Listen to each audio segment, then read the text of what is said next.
հայրենակիցներ, հարգելի բարեկամներ, Արթուրը արդեն խոսեց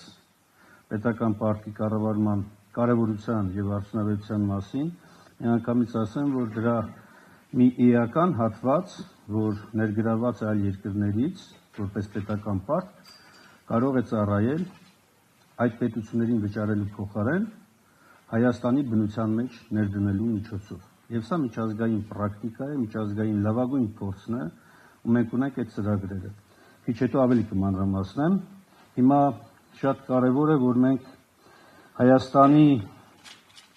սոցիալական վիճակի եւ մեր պատկերացրած քաղաքականությունը ներկայացնենք։ Սոցիալական Հայաստանի մեր պատկերացրած տեսլականը ուզում եմ անվանել սոցիալական Հայաստան երեխաների, երիտասարդների, տարեցների, այսինքն բոլորիս համար։ Վստահ եմ, միասին դա կարող ենք անել։ Ինչպես նշեցի, խոսելով ծրագրային դրույթներից եւ առաջին հերթին քիչ առաջ պետական պարտքի կառավարման կարևորության մասին, ասեմ, որ կա այդպիսի միջազգային լավ տարածում ստացած, անվանում ստացած ծրագիր, որ կոչվում է բնապահպանական ներդրումներ պետական պարտքի դիմաց։ Սա նախ եւ առաջ այն սկզբունքն է, որ յուրաքանչյուր երկրի ընդերքը, ջրային պաշարները, բուսական, կենդանական աշխարհը այդ երկրի եւ նրա սերունդների սեփականությունն է։ Եվ չի կարող մի սերունդ ուղղակի սպառի եւ ավարտի տա։ Ու դրա լուծումը, լավագույն լուծումը նա է, որ անընդհատ ներդրում կատարվի բնության մեջ։ Ինչ է այս մեխանիզմի էությունը։ Հայաստանը ներգրավել է տարբեր երկրներից պետական պարտքեր՝ Ռուսաստան, Ճապոնիա, Ամերիկայի Միացյալ Նահանգներ, եվրոպական երկրներ, եւ այս երկրները միջազգային բնապահպանական ֆոնդերին պարտավորված ձևով վճարում են կատարում։ Այս ֆոնդերը պետք է նաեւ ներդրումներ կատարեն կամ հատկացումներ անեն այն երկրներում, որտեղ կա հնարավորություն բնության մեջ ներդրում կատարելու։ Հայաստանը այդ երկրներից մեկն է։ Եվ հետեւաբար փոխարենը այս երկրներին այս պարտքերը տալու համաձայնության ենք գալիս երկրների հետ եւ ֆոնդերի հետ, որ այդ գումարները դրվելու է Հայաստանում, անտառներն են ընդլայնվելու, ջրային պաշարներն են ընդլայնվելու, ազգային պարկերը, Սևան ազգային պարկ, Դիլիջանի ազգային պարկ, Զանգեզուրի կեսլորտային համալիր,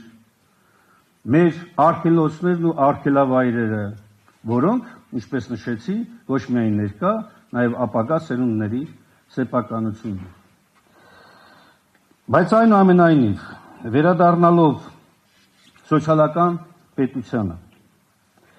բոլորս ենք ուզում ապրել խաղաղ պետությունում։ Չարաշահել պետք չի այս բառակապակցությունը, բայց խաղաղությունը ոչ միայն սահմանին չկրակելն է, ամուր բանակ ու արդյունավետ արտաքին քաղաքականություն ունենալը, որոնք առաջին անհրաժեշտություն են, բայց նաև շատ կարևոր է կյանքի հանդարտությունն ու հանգստությունը, համոզմունքը, որ վաղը ամեն ինչ ձեռքիցդ չի գնալու։ Դու գիտես, որ կյանքի դժվարին իրավիճակում պետությունը կողքիդ է իր համարժեք աջակցությամբ։ Դուրս ես գալու աղքատությունից, գործազրկությունից, հաղթահարելու ես հիվանդությունն ու անաշխատունակությունը, ստանալու ես արժանապատիվ վարձատրություն, իսկ ծերության դեպքում արժանապատիվ թոշակ, քեզ հասանելի են լինելու որակյալ կրթությունը, կյանքիդ որակը բարելավելու, ներառյալ նախընտրած հանգիստդ վայելելու շարունակական հնարավորությունները։ Կարճ ասած, պետություն, որտեղ մարդն իրեն մարդ է զգում։ Հենց սա է իրականում սոցիալական պետությունը։ Մենք երեք ունենք պետություն, որը թեև ուներ դժվարություններ եւ սոցիալական խնդիրներ, բայց առաջ էր գնում։ Ոմանք դա մոռացության են տվել, սակայն մենք ձեր հետ միասին եւ բազմահազար մեր հայրենակիցներ շատ լավ են հիշում։ Հիշում են, թե ինչպես էին ամիսներով չնչին աշխատավարձին սպասում ուսուցիչը, պետական ծառայողը, պարզ քաղաքացին, խղճուկ թոշակը վճարում էր խիստ ուշացումներով։ տարրական սոցիալական հարցերն ու կյանքի կազմակերպումը լուրջ խնդիրներ են։ Թվում էր դա անհաղթահարելի է։ Սակայն կարճ ժամանակամիջոցում աշխատավարձերը եւ թոշակները վճարվեցին առանց ուշացումների։ Վերականգնվեց բյուջետային կարգապահությունը։ Դրանց չափերն աճեցին առաջանցիկ, ոչ թե փոքր տոկոսներով, այլ անգամներով։ Ովքեր չեն հիշում, հիշեցնում եմ, ովքեր չեն տեսել, ուզում եմ վստահեցնեմ, որ հարցնեն իրենց ծնողներին, իրենց շրջապատին, տարեց մարդկանց, կպատմեն, թե ինչպես էր 1998-ից հետո այս ամենը իրականություն դառնում։ Հոսանքի հովարային անջատումները վերացվեցին, բարելավեց ջրամատակարարումը, համայնքները լայնորեն գազաֆիկացվում էին, օր-օրի սոցիալական բեռը թեթևանում էր, սոցիալական համերաշխությունը դառնում էր առօրյա, սկզբում դա թվում էր անհնար, փաստացի դարձավ իրականություն։ Իսկ ինչ ունենք այսօր։ Ցավոք, սոցիալական պետության հիմքերը խախտվել են։ Համատարած ատելություն, անհանդուրժողականություն, ոչ միայն հասարակության տարբեր շերտերի, նույնիսկ մի ընտանիքի մեջ, նույն համայնքում, նույն գյուղում մարդիկ ելել են իրար դեմ, չեն հանդուրժում մեկը մյուսին։ Եվ սրա պատճառը միայն արտաքին չէ, սրա պատճառը միայն այն ծանր հոգեբանական վիճակը չէ, որ ստեղծվել է։ Սրա պատճառը նաև խորը սոցիալական հիմքն է, որ այս իշխանությունը ցավոք սրտի բերեց եւ շարունակում է ամրապնդել։ Սրա պատճառն է նաև այն, որ եկամուտների ակնհայտ անհամաչափ իրավիճակ է ստեղծվել։ Սոցիալապես խոցելի խավերի եկամուտները ակնհայտորեն հետ են մնում կյանքի թանկացումներից։ Ոչ միայն շեշտակի աճում են առաջին անհրաժեշտության սպառողական ապրանքի գները, դեղորայքն ու կոմունալ վճարները, այլև գույքահարկը, հանրային տրանսպորտի սակագինը։ 100 հազարավոր քաղաքացիներ կանգնած են ամենօրյա դժվարին ընտրության առաջ, չնչին եկամուտով վճարեն ջեռուսման, թե կենսական դեղորայքի համար։ Հետևաբար ինչ է պետք անել։ Մեր առաջնային քայլերը լինելու են հետևյալները։ Նվազագույն աշխատավարձը հավասարեցվելու է կենսապահովման նվազագույն զամբյուղին։ Աճելու են պարբերաբար, այսինքն ինդեքսավորվելու են, այսինքն գնաճից ոչ պակաս յուրաքանչյուր տարի ավտոմատ օրենքի ուժով, այլ ոչ թե քաղաքական ցանկությամբ աճելու է։ Բազային կենսաթոշակը աճելու է առնվազն 50%-ով եւ պարտադիր կրկին ինդեքսավորվելու է գնաճի զուգահեռ։ Ձմռան ամիսներին ամբողջությամբ կփոխհատուցվեն սոցիալապես անապահով միայնակ թոշակառուների, ծայրահեղ աղքատ եւ երեխա ունեցող ընտանիքների գազի եւ էլեկտրաէներգիայի ծախսերը։ Մենք վերանայելու ենք էլեկտրաէներգիայի սակագնային քաղաքականությունը, որը նպատակաուղղված է լինելու իջեցնելու ցերեկային սակագինը։ Նվազեցնելու ենք գույքահարկը, այսինքն 2026 թվականի համար նախատեսված այս այլանդակ բարձրացումը չեղարկվելու է եւ կիրառելու ենք շքեղության հարկ, այսինքն հարուստ եւ գերհարուստները վճարելու են ցածր եւ միջին եկամուտ ունեցող նաեւ մարդկանց փոխարեն։ Կարճ ասած, սոցիալական համերաշխությունը ձևավորելու ենք նաեւ եկամուտների արդար վերաբաշխմամբ։ Համատարած այս հայտարարագրումը չեղարկվելու է, այն որ բոլորը աշխատող, չաշխատող, թոշակառու, ոչ թոշակառու, մասսայաբար պարտադրված հայտարարագրեր են տալիս, սա վերացվելու է։ Համոզված ենք, որ այս քայլերը անհրաժեշտ են սոցիալական պետությունը ամրացնելու մեր որդեգրած ճանապարհին։ Իսկ ում համար է այս պետությունը լինելու։ Անշուշտ առաջին հերթին ընտանիքների, Ես ուզում եմ հիշեցնել 1998-2008-ին, որ ընտանիքի պաշտպանությունը դարձավ հատուկ ոչ միայն սահմանադրական, նաև օրենքի մակարդակով ու գործադիր մակարդակով պաշտպանության կարևոր նպատակ, թիրախ։ Ընտանիքը պաշտպանված էր, մենք ունենք կայուն ժողովրդագրական դրական միտումներ, ինչի մասին արդեն Արթուրը նշեց, իսկ առողջապահական համակարգը քայլ առ քայլ դառնում էր ավելի արդիական եւ հասանելի բոլորի համար, իր թերություններով եւ բացթողումներով հանդերձ։ Բայց պետությունը տեսանելի կերպով էր իր վրա վերցնում խոցելի խմբերի պաշտպանության բեռը։ 98-2008-ին տնտեսական բումի արդյունքը միայն թվերը չէին, դա սոցիալական իրական վերելք էր։ Աղքատությունը կտրուկ նվազեց, ստեղծվեցին տասնյակ հազարավոր իրական աշխատատեղեր։ Եվ ամենակարևորը, անկախ Հայաստանի պատմության մեջ առաջին անգամ արձանագրվեց դրական միգրացիոն սալդո։ Մարդիկ վերադառնում էին, հաստատվում ու վերահաստատվում իրենց հայրենիքում։ Ամրանում էր Հայաստան-Սփյուռք կապը։ Իդեպ կրկին Արթուրը խոսեց բազմամակարդակ ներդրումային ֆոնդի մասին, դեռ առիթ ունենանք ավելի բացելու։ Ասեմ, որ այս ֆոնդի հսկայական հնարավորությունը բացվելու է նաև մեր սփյուռքահայերի համար։ Միայն երկու թիվ նշեմ, առաջինը հայության կապիտալը գնահատվում է ամենամեղմ հաշվարկներով կամ միջին հաշվարկներով շուրջ 400 միլիարդ դոլար աշխարհով մեկ։ Անգամ սրա 5%-ը այս բազմամակարդակ ներդրումային ֆոնդի ներգրավմամբ, ինչը իրատեսական է, ապահովելու է Հայաստանի տնտեսական զարգացման այն բանաձևը, որի մասին խոսեց իմ ընկերը։ Բայց այնուամենայնիվ իրական կյանքում առողջապահությունը կամ առողջությունը մարդու ամենակարևորն է։ Այս մարդիկ այսօրվա իշխանությունները համոզում են, որ առողջության համընդհանուր ապահովագրության այս համակարգը լուծել է բոլոր խնդիրները։ Նրանք ստում են։ Անշուշտ առողջապահության համակարգը անհրաժեշտություն է, կարևոր է, բայց այն համակարգը, որը կայուն է,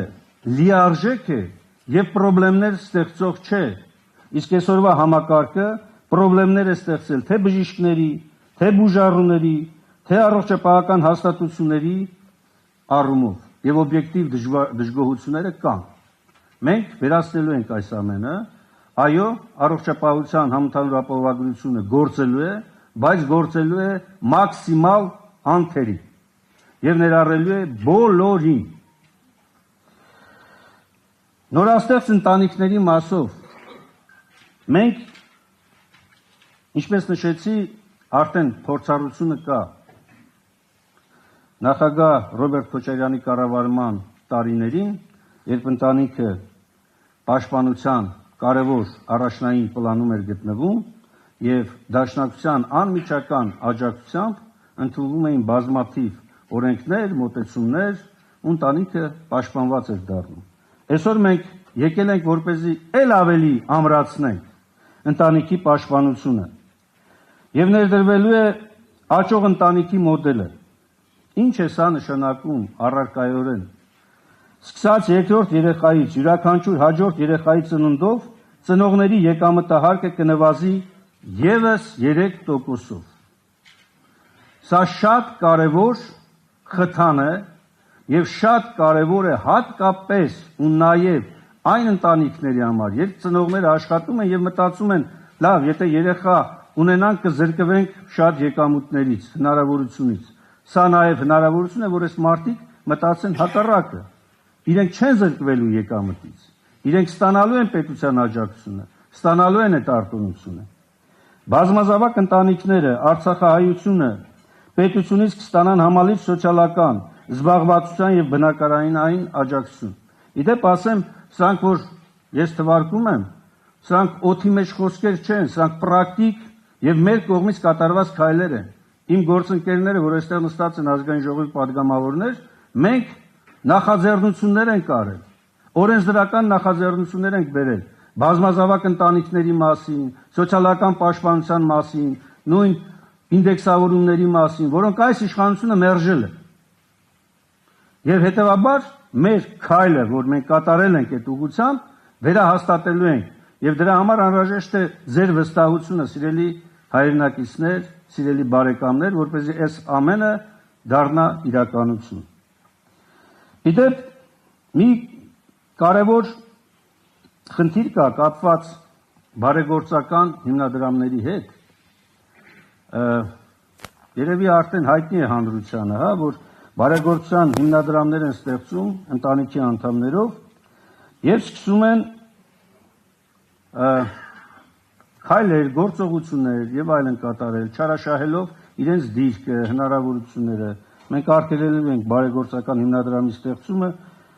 որոնք ստվերային արատավոր երևույթների աղբյուր են դարձել, հատկապես այն, ոչ թե հատկապես,